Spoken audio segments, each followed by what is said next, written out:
Okay, folks, here we go. This is section 5-4, and this is recording number 1. All right, so what I want to do is look back at the very beginning here of the chapter at the outline to kind of make sure that we are all on the same page, so to speak, if you don't mind that if you don't mind that metaphor. In the beginning, we talked in section 5.1 about probability distributions. There are certain characteristics or attributes of a probability distribution, but it's a very simple concept in my view. It's just basically a list of all of the possible outcomes and the probability that is associated with each of those outcomes. Now, remember, we're in chapter 5, so this is about discrete probability distributions. Discrete, it refers to what kind of a random variable do we have, discrete, or in this case it's discrete. The next chapter we're going to talk about continuous probability distributions. All right, so 5.1 just talked about what is a probability distribution. 5.2 talked about these various measures here, the mean, variance, and so forth. And remember, I cautioned you very strongly, it's the same name, it's some of the same basic concepts, they sound very similar, but this is chapter 5, so we're talking about a probability distribution. Previously, when we dealt with this, it was in chapter 3, as I recall. Chapter 3 is frequency distributions. The key distinction is that in a frequency distribution, we're talking about actual events, we're talking about data points that we have already measured, whereas in chapter 5, we're talking about probability distributions. We may perhaps never do the experiment. This is just strictly a theoretical probability based on whatever, okay? Like flipping a coin, the chance of getting a head is 1/2. The chance of getting a tail is 1/2. When you toss one single die, the chance of getting a 4 is 1 out of 6, or 1/6. So those are theoretical probabilities, theoretical in the sense that we don't have to do the experiment. We just know based on the information we have, we know what the probability is going to be. Now, there's a word I want you to know, because you'll see it all the time in the literature, and that is empirical. EMPIRICAL. Empirical means information you obtain by actually doing some sort of data collection. You throw the dice, you flip the coin, you take people's temperature to see if they are sick, that sort of thing. That's empirical data. This data that you get from actually doing the measurement. Okay, so that was section 5.2. Then 5.3 we talked about the probability distribution, and the reason we have a whole section about the binomial distribution is because the binomial distribution is here's a good word for you, ubiquitous. I'm going to have to write that down to see how you spell it.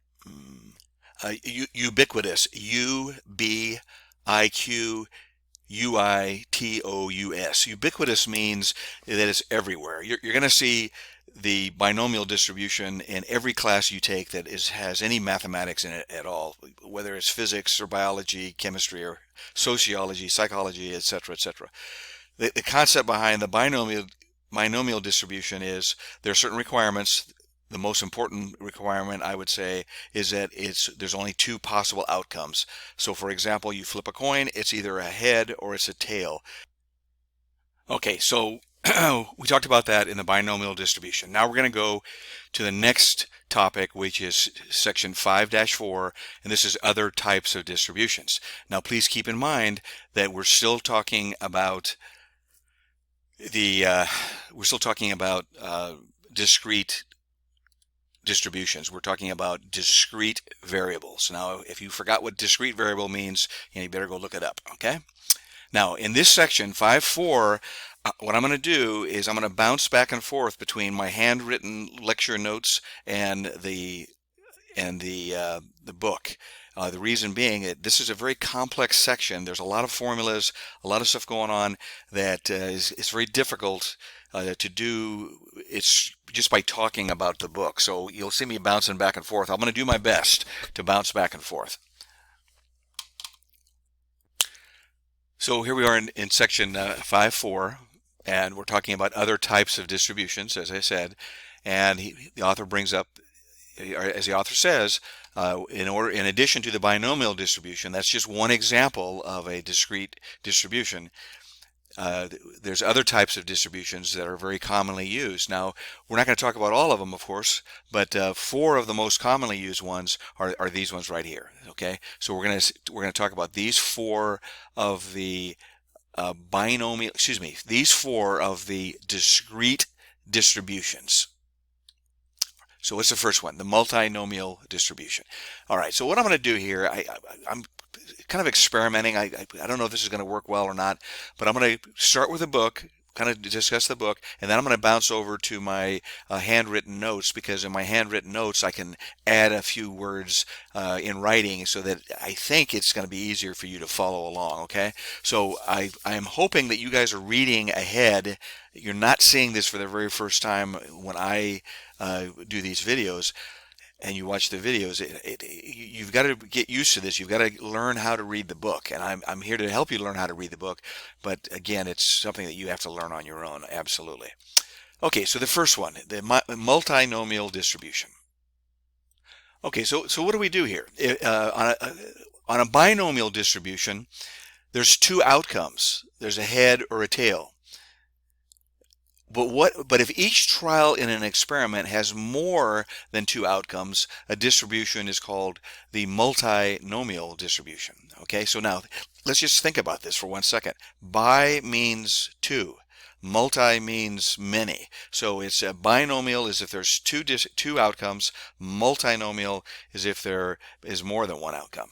Now, I've mentioned before, I believe, that sometimes you can take a what would be considered an experiment with more than 2 outcomes. You could take that experiment and you could change that in such a way, if there's certain things that you're interested in, and you can make it into a binomial distribution. As an example, rolling a die.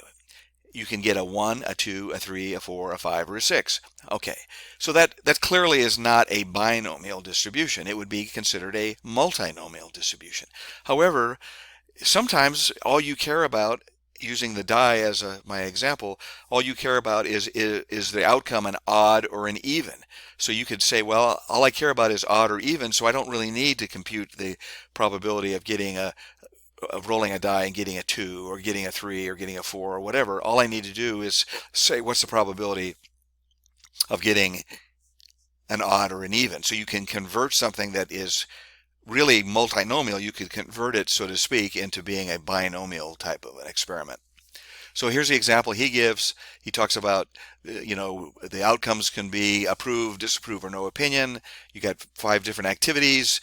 All of these are examples of a multinomial distribution. So here's the definition. I'm going to let you read that on your own. Hopefully you've already seen it. And there are certain requirements that we always have, and these are just the definitions. In math, definitions really count. Okay, so there's got to be a fixed number of trials. There's got to be a specific outcome. It can't be ambiguous. It can't be where it's vague what the outcome is. It's got to be specific. Okay, and the trials have to be independent. Each time you do it is a brand new universe. It's not like the experiment or if experiment number 3 does not affect experiment number 4. They're independent.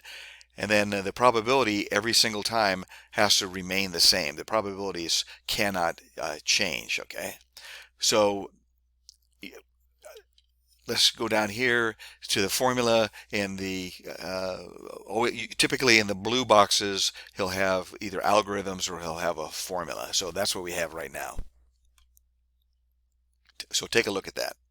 Okay, so you look at that and you say to yourself, okay, I'm ready to jump off the building, but I can't go on campus. The campus is closed. You look at this and it seems ridiculous. It seems horrible, but I swear to you, it is not as bad as it looks. Okay, so let me bounce over to my lecture notes and let's see if I can make a little more sense out of this. Okay, so bear with me just for 1 second. Okay, so here's my lecture notes, and I'm planning on emailing these to you. So my lecture notes about section 5-4.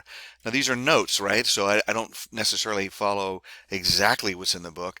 And here's an example. to remind myself of what the heck is a combinations. Remember, there's permutations and combinations. So in combinations, we don't care about the order. Well, here's the formula. So it's N choose R combination. And so we see there's the formula that we know and love. This is something that we've dealt with previously.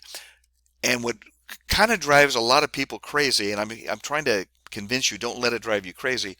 What drives people crazy is that we use a special notation. Instead of saying N choose R, when we're talking about the binomial coefficient, when we were dealing with the binomial distribution, when we talked about the binomial coefficient, instead of saying N choose R, we said N choose X. X is the number of successes. And that throws people off a little bit. But really, if you think about it, there's no reason for it to throw you off. What difference does it make? It's just a symbol, right? The concept is exactly the same.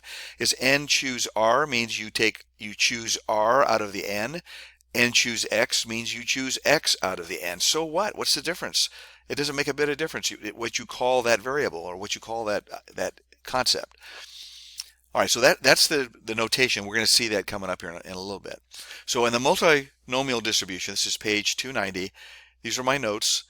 And here's what I'm saying to myself as I'm reading through this. And I say, okay, X is the union of events. That's E sub 1, E sub 2, all the way to E sub k. Now, where does that come from? What are we talking about there? Okay, that's what he says right here. X consists of the events E1, E2, E3, all the way up to EK, and they have corresponding probabilities. P1 corresponds to E1, P2 corresponds to E2, and so forth, okay? Each of these X's, the X, typically in a math class we'd say X sub I. The subscript is 1, 2, 3. So to be generic, we'll say X sub I. So the X sub I, so in this case, the first example, X sub 1. X sub 1 is the number of times that event number 1 will occur. X sub 2 is the number of times that E2 will occur, and so forth. Okay, so now let me bounce out of this. That's what I have right here. Okay, so this is I'm not kidding you, ladies and gentlemen. This is the level of detail that you should be writing things out for your own benefit. You should be writing out these definitions just like this to help you understand them, okay? All right, so here's the example that I want to go to. It's on page 291. So let me bounce back to the book.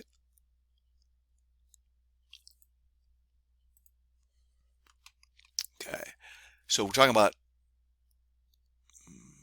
let me pause for 1 second. Okay, so in my notes, I wrote out in detail example 5-27, which is on page 291. Okay, selecting colored balls. I like the colored balls ones better for whatever reason. Here's an example that he's using the herbicides. Okay, I'm going to let you do that one yourself.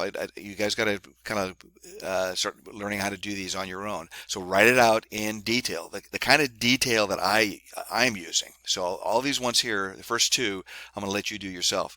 So 527, selecting colored balls. Okay, so what it gives you this information. We've got the 4 white balls, the 3 red balls, etc. So how many balls do we have altogether? We have 4 plus 3 plus 3. Well, that's 10. So the probability of getting any particular ball when you reach in there, the probability of getting 4 white balls is 4 out of 10 as an example. Okay, am I making sense? I hope that makes sense to you. Okay, so everything else we're going to just plug into the formula. Now the thing I don't like about the book, you know, I understand where he's coming from, is he doesn't write out the formulas. He just jumps right into it. So in my handwritten notes, I'm going to write out the formulas. So let's stop this tape right now. I'm running out of time, and we'll do this example using my handwritten notes.